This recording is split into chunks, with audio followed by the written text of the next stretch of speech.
नमस्कार दोस्तों, आपका आपके अपने YouTube channel R S coaching centre में स्वागत है। दोस्तों, आज हम आपके लिए रोज़ाना की तरह एक नया वीडियो पुनः लेकर उपस्थित हुए हैं और इस वीडियो में हम आपको बताएंगे ग्राफी विधि से गति के समीकरणों की स्थापना। तो सबसे पहले हम आपको बता दें कि जो ग्राफी विधि से गति के जो समीकरण हैं वो क्लास 10th में भी हैं, 9th में भी हैं और क्लास फर्स्ट ईयर में भी हैं। तो बहुत ही महत्वपूर्ण ये टॉपिक है और इसको जो है हम आज आपको बताने वाले हैं एक ग्राफ की सहायता से। तो सबसे पहले तो हम आपके समक्ष एक ग्राफ बना लेते हैं। यहाँ पर देखिए, ये जो है इस तरह से हम आपके समक्ष एक ग्राफ बनाने वाले हैं। यहाँ देखिए, तो दोस्तों ये जो दिया है ये एक्स एक्सिस है और ये जो है वो वाई एक्सिस है। ये जो आपको दिख रहा है यहाँ, ये मूल बिंदु है, यानी यहाँ पर 0,0 होता है। हमने इसको मान लिया O, इसको नाम दे दिया है। ठीक है, इसके बाद हम जब आगे बढ़ेंगे थोड़ा सा स्क्रीन देख लेते हैं किस तरीके का दिखाई दे रहा है। कभी धुंधला सा हो जाता है, कभी सही हो जाता है। चलिए कोई बात नहीं, अब ये ठीक से जो है दिखने लगेगा। तो सबसे पहली बात यहाँ आती है कि ग्राफीय विधि से गति के समीकरणों की स्थापना। तो ग्राफी विधि से गति के समीकरण, तो मान लेते हैं कि हमारा जो कोई वस्तु है, यहाँ सबसे पहले जो वस्तु है वो है यहाँ पर इस समय इसका जो वस्तु का प्रारंभिक वेग है वो है u। दोस्तों एक चीज़ और देखिए, यहाँ पर जो हम u और v बनाते हैं उसमें थोड़ा सा अंतर कम दिखता है।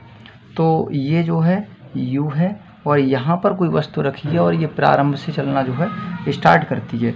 तो देखिए दोस्तों, यहाँ से मान लीजिए कि यह वस्तु चल करके और इस जगह पर जो है आ जाती है।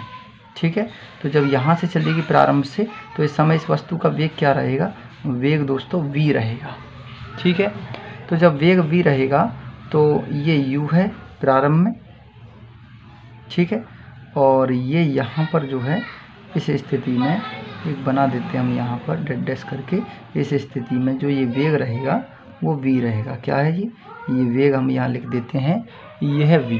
ठीक है, और ये इस तरफ है टाइम यानी समय, ये जो है समय है और ये वेग है। तो हम इसको कहेंगे वेग समय ग्राफ। कौन सा ग्राफ है ये? वेग समय ग्राफ। तो ये दोस्तों वेग समय ग्राफ है। ठीक है, इसमें हम आपको बताएंगे कि एक हम यहाँ पे भी और डॉट डॉट करके दिखा देते हैं। ये हमने यहाँ जो है डॉट डॉट करके इस तरह से ये बना दिया। और इसके बाद देखिए, पहले हम पूरा अपना डायग्राम बना लेते हैं, फिगर बना लेते हैं। देखिए, तो कोई वस्तु है यहाँ प्रारंभ में O पर। ठीक है, और उसने वस्तु ने यहाँ से चलना प्रारंभ किया। तो प्रारंभ करने के बाद वो यहाँ पहुँच गई, यानी इसको कोई नाम देंगे हम। चलिए नाम दे देते हैं। ये मान लीजिए A है। ठीक है, और ये B, ये C और ये जो है वो D है। इस तरह से हमने ABCD इसको नाम दे दिया है। तो ये जो है वो समय वेग ग्राफ है, ये समय है, ये वेग है। देखिए एक चीज़ और ध्यान दीजिए, यहाँ पर ग्राफी विधि जब चल रही है तो सबसे पहले हम यहाँ लिख लेते हैं कि माना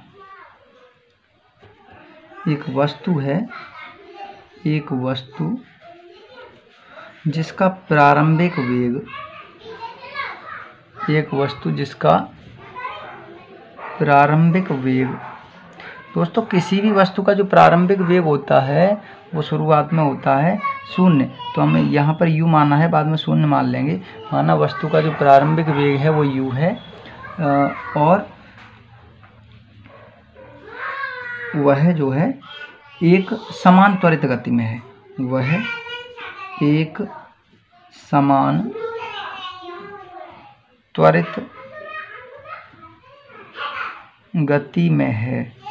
तो समान त्वरित गति का मतलब होता है कि वो जो है, जो वस्तु है उसका त्वरण नियत है। अर्थात क्या कह देंगे हम यहाँ पर? अर्थात त्वरण जो है उसका, त्वरण A बराबर क्या है? नियत है। जो त्वरण है वो कैसा है? वो नियत है। ठीक है, इसके बाद देखिए, अब हम मानते हैं, माना t समय पश्चात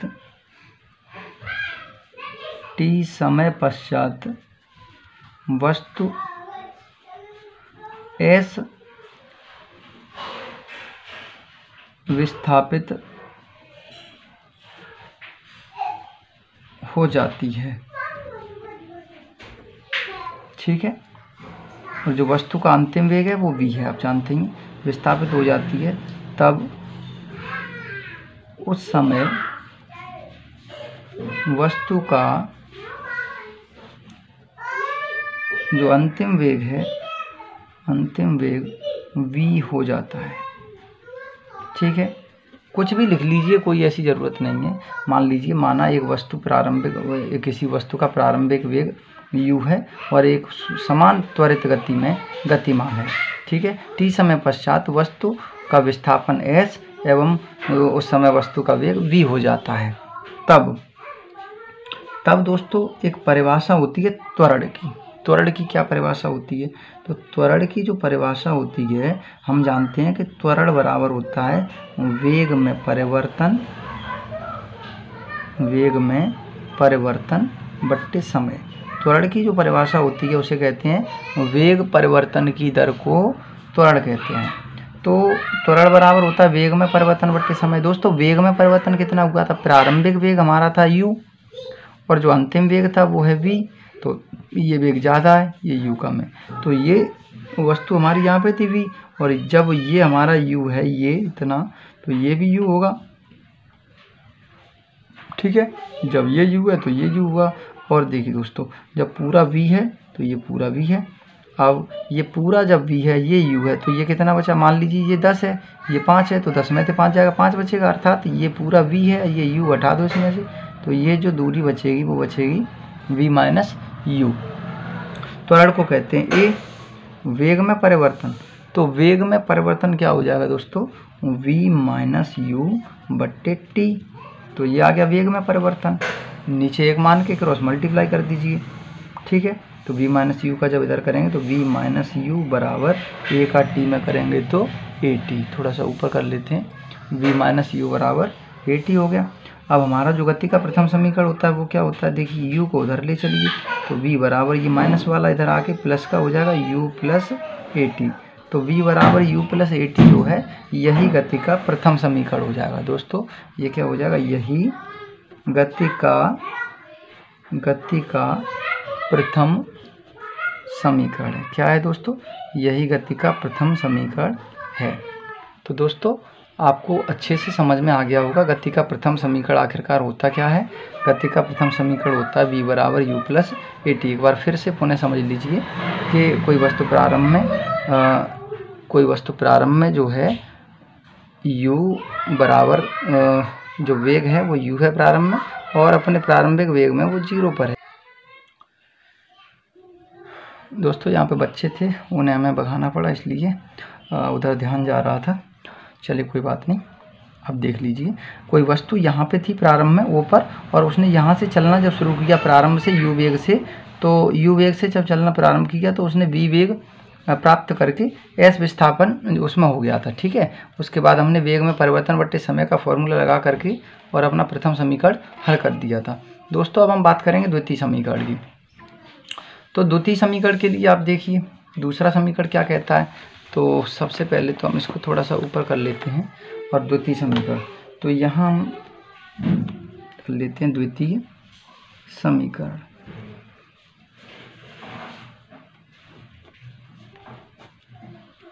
देखिए द्वितीय समीकरण क्या है। अब द्वितीय समीकरण में ये जो आपको दिख रहा है, देखिए एक बार फिगर में ध्यान दीजिए। द्वितीय समीकरण हम जब निकालेंगे तो क्या होगा? जो समय वेग ग्राफ का क्षेत्रफल है, जो समय वेग ग्राफ का जो क्षेत्रफल है, ये जो आपको दिख रहा है समय वेग ग्राफ का जो क्षेत्रफल है, ये वस्तु ने ही तो तय किया है। समय वेग ग्राफ का जो क्षेत्रफल है वो वस्तु द्वारा तय किए गए विस्थापन के बराबर होगा। तो समय वेग ग्राफ का क्षेत्रफल किसके बराबर होगा?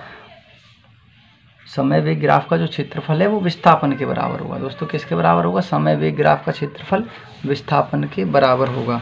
तो हम यहाँ पे लिख देंगे समय वेग ग्राफ का क्षेत्रफल बराबर विस्थापन, किसके बराबर होगा? विस्थापन के। अब समय वेग ग्राफ का क्षेत्रफल, दोस्तों एक चीज़ देखिए यहाँ पर, समय वेग ग्राफ के क्षेत्रफल में क्या है? एक तो ये त्रिभुज है, समय वेग ग्राफ के क्षेत्रफल में एक ये त्रिभुज है ये, ठीक है, और ये एक आयत है, ये एक त्रिभुज है और ये एक आयत है। तो दो चीज़ें हैं, तो समय वेग ग्राफ का क्षेत्रफल है वो विस्थापन के बराबर आया, अर्थात समय वेग ग्राफ के क्षेत्रफल में हम लिख सकते हैं कि त्रिभुज का क्षेत्रफल प्लस आयत का क्षेत्रफल। यहाँ पे देखिए हम ऐसे लिख देंगे यहाँ पर त्रिभुज का क्षेत्रफल, त्रिभुज। अब त्रिभुज देखिए क्या है, त्रिभुज जो है वो क्या है? त्रिभुज है, देखिए ए बी सी, तो हम यहाँ लिखेंगे त्रिभुज ए बी सी का क्षेत्रफल और आयत ओ ए सी डी का क्षेत्रफल, ठीक है। चलिए, तो त्रिभुज ए बी सी का क्षेत्रफल और प्लस आयत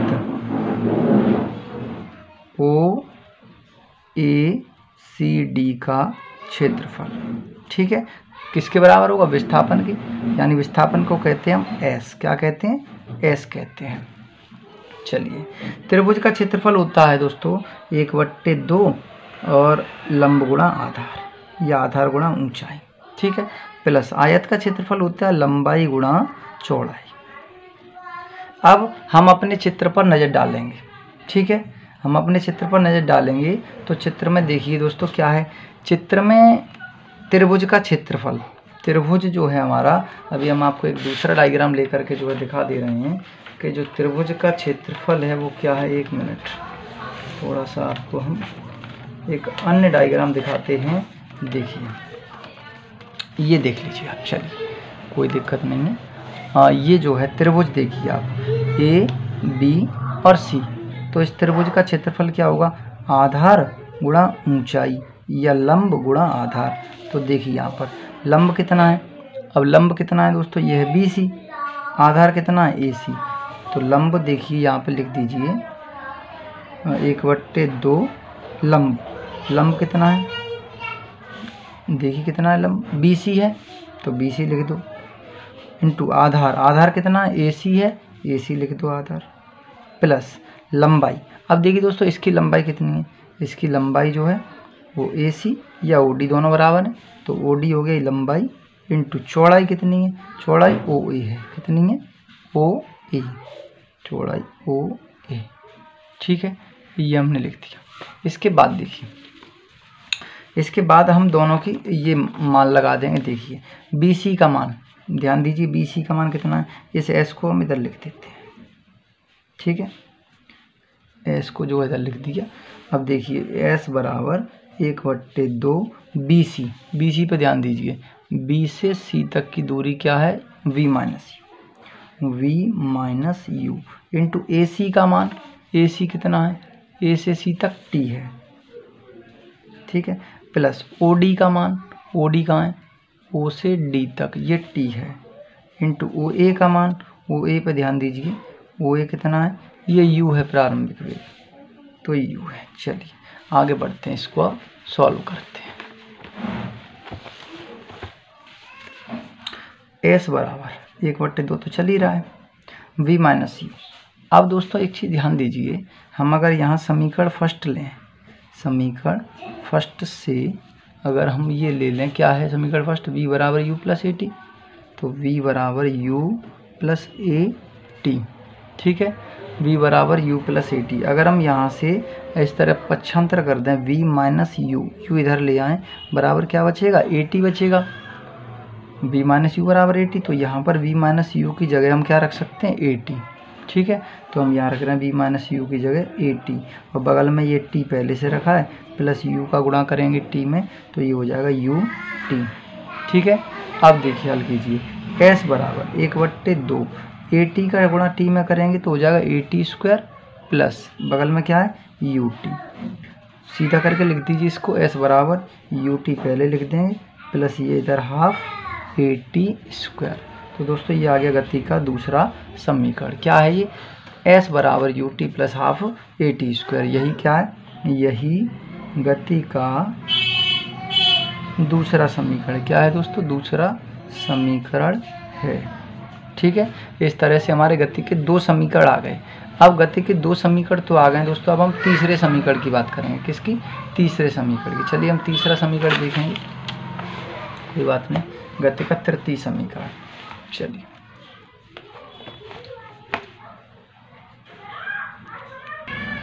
अब देखिए दोस्तों तृतीय समीकरण। तृतीय समीकरण में क्या है समझिए हम। तृतीय समीकरण में होगा जो समय वेग समय ग्राफ का जो क्षेत्रफल था, वेग समय ग्राफ का क्षेत्रफल, वेग समय ग्राफ का क्षेत्रफल बराबर क्या था, पहले दूसरा समीकरण जब निकाला था तो वेग समय ग्राफ का जो क्षेत्रफल था वो था विस्थापन के बराबर। ठीक है, देखिए एक बार चित्र में फिर से देख लेते हैं।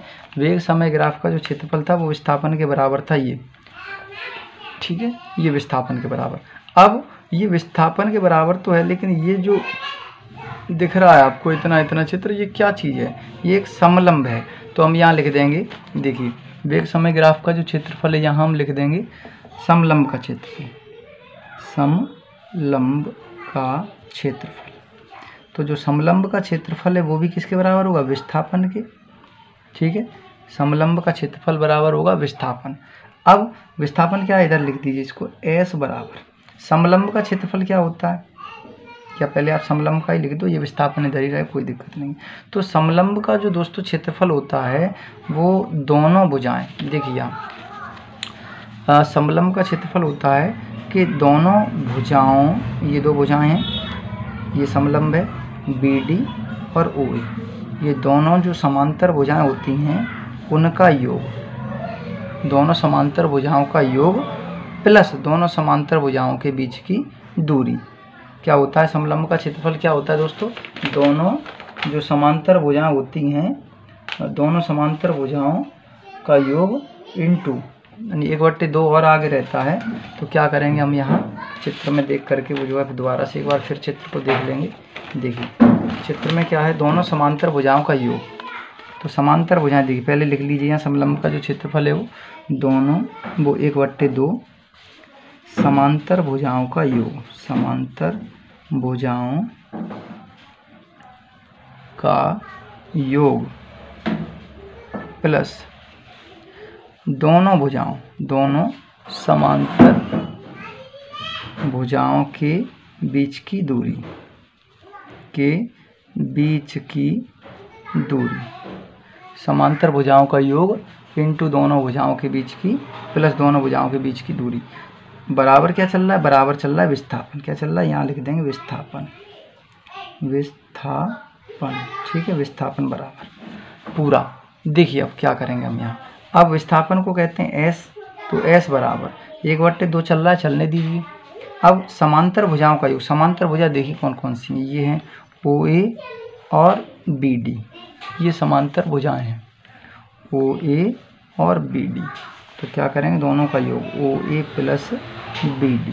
ठीक है, ये हो गया, प्लस दोनों समांतर भुजाओं के बीच की दूरी, दोनों समांतर भुजाएं के बीच की दूरी, ये 2 भुजाएं हैं, इनके बीच की दूरी कितनी है, OD है, कितनी है, OD। ठीक है, चलिए आगे बढ़ते हैं।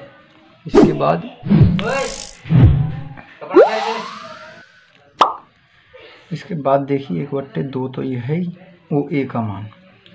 तो OA का मान क्या है वो हम अपने यहाँ डायग्राम में देख लेंगे।